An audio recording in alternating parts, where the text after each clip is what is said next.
Turf wars between farmers and predators are nothing new, and scenes like these with this jackal only serve to fuel the deadly conflict.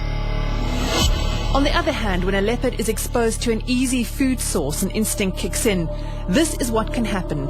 It's called surplus killing. Over the years, carte blanche has reflected both sides of this battle between man and beast.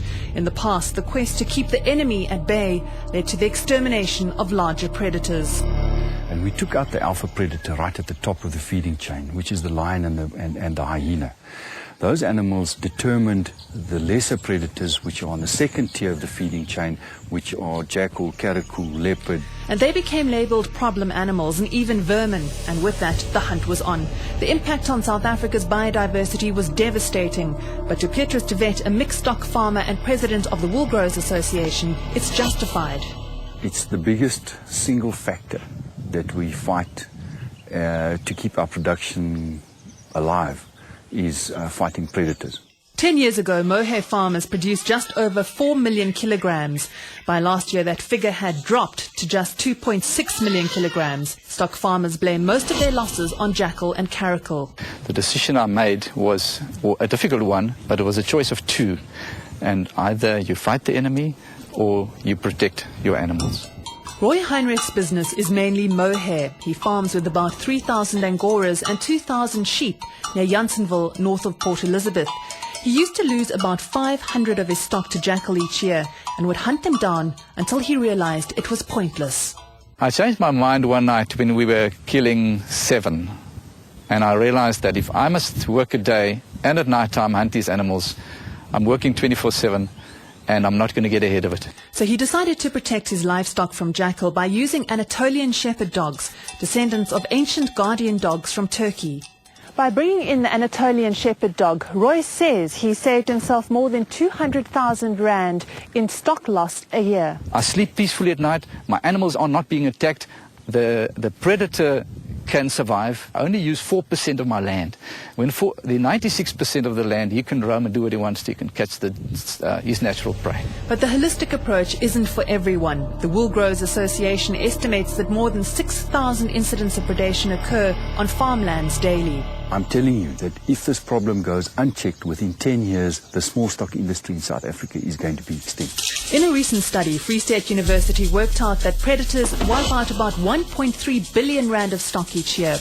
Jackal are responsible for 60% of this, caracal about 30%, and 10% is blamed on feral dogs and stock theft. We think that the predator numbers have doubled in the last 20 years, and this is why we're sitting in a situation which is out of control. In 2008, farmers demanded from former Environment Minister Martinus van Schalkwyk uniform provincial legislation to deal with predators.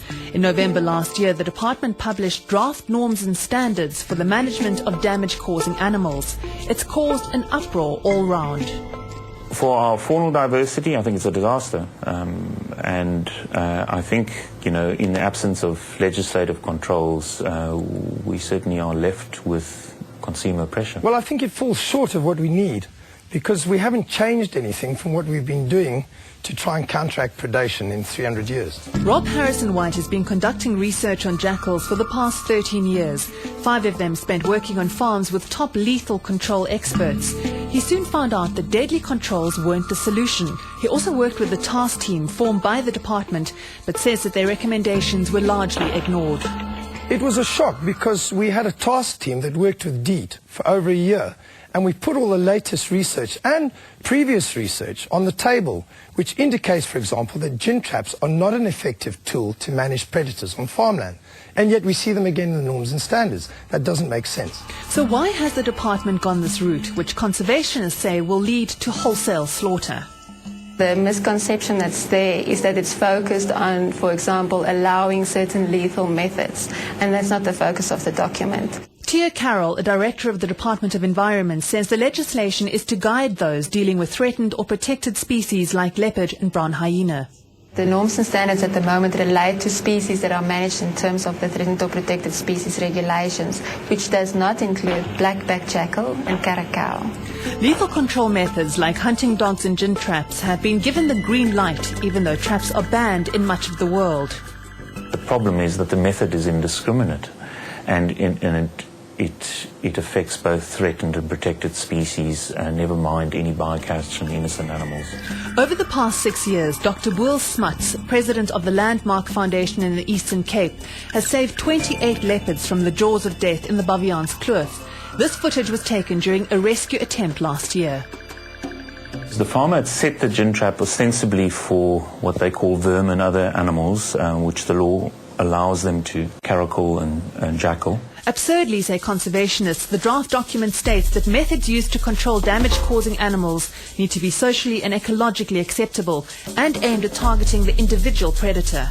We tried to rescue it and in fact got it through the initial release, but it cardiac arrested in the process. What type of trap is this leopard caught in? This is a trap called the Terminator trap, which is a gin trap manufactured in Prince Albert. And according to the new legislation, what is so worrying is that this has been renamed as a soft trap. In terms of the threatened or protected species regulations, gin traps are prohibited, but gin traps are defined. So a specific tool or instrument is defined as a gin trap. And to enable the use of another type of trap, we had to come up with a different term. And this is the impact. So what's the difference? By virtue of the fact that it's got a slight gap in the teeth, which is exactly what that trap has had, because the trigger plate, which is this thing, the animal steps on that plate, can be fastened, and because it's got spring loaded, and it's got several swivels on the chain. That apparently makes it a soft trap. It's a specific design, so the trap will have specific specifications that is aimed at reducing the chances of an animal getting hurt when it's caught in the trap. And how long would it take for a trap like this to cause permanent damage? Well, on the vascular side of the limb, it takes 4 hours from the cut of the blood supply to gangrene setting in. That means ischemic, hypoxic tissue damage. Now, some of the other permanent damage that may occur may happen immediately with tendon and bone injuries and ligament injuries. The document at least attempts to regulate control methods like gin traps, poison and cage trapping if species are threatened or protected. So you will need to get a permit, and it must be a trained person that will do that, and that person must be trained by the issuing authority, and we'll have a system to register these people. It's impossible for the department to physically get out and check every single incident. So it's ludicrous. But what's more bizarre is that jackals and Carroll aren't afforded any protection in the proposed regulations, so permits aren't required. So what's stopping a farmer from using a gin trap, killing a leopard and then saying it was meant for a jackal? Another major flaw in the document is the department's stamp of approval of dog hunting, presently prohibited in the Animal Protection Act because it's so cruel. Well, the intention in the document is to only allow the use of dogs for tracking a wounded animal or flashing an animal and so forth. The intention was not to allow the actual hunt to be conducted by a dog. While conservationists argue that the document doesn't offer adequate legislation, farmers want less. What we're requesting is leave us. Let us use that toolbox. On the one end of the spectrum, we've got donkeys, alpacas, Anatolians, gin traps, hunting at night. Where gin traps fail, you've got to get in there and shoot them. Where shooting fails and the population is too big, you've got to get in there on a larger scale. And this means shooting predators from a helicopter. We have reports that there was a mass culling of predators from the air. It's carrying on to this day. Some of the farmers are just doing it. They spend about 3,000 to 4,000 rand just to hire the helicopter per hour and then get paid per animal they shoot. These farmers would get together and they would say, listen, let's get in there and let's knock this population down to acceptable levels so that we can deal with our losses. And this indiscriminate control method doesn't even feature in the document. It's being done with the necessary authorizations, and I understand that they also require some reports to be submitted to see what the impact will be. If you don't kill predators, it doesn't mean their populations are going to explode. They have their own natural inhibition mechanisms that stops their populations increasing. While internationally human shepherding has made a comeback, farmers here seem determined to do it the lethal and less humane way. We will reduce the number of predators in this country. We will. Because if we don't, I'm going to go out of business and you're going to be out of food. And one day, out of wildlife too.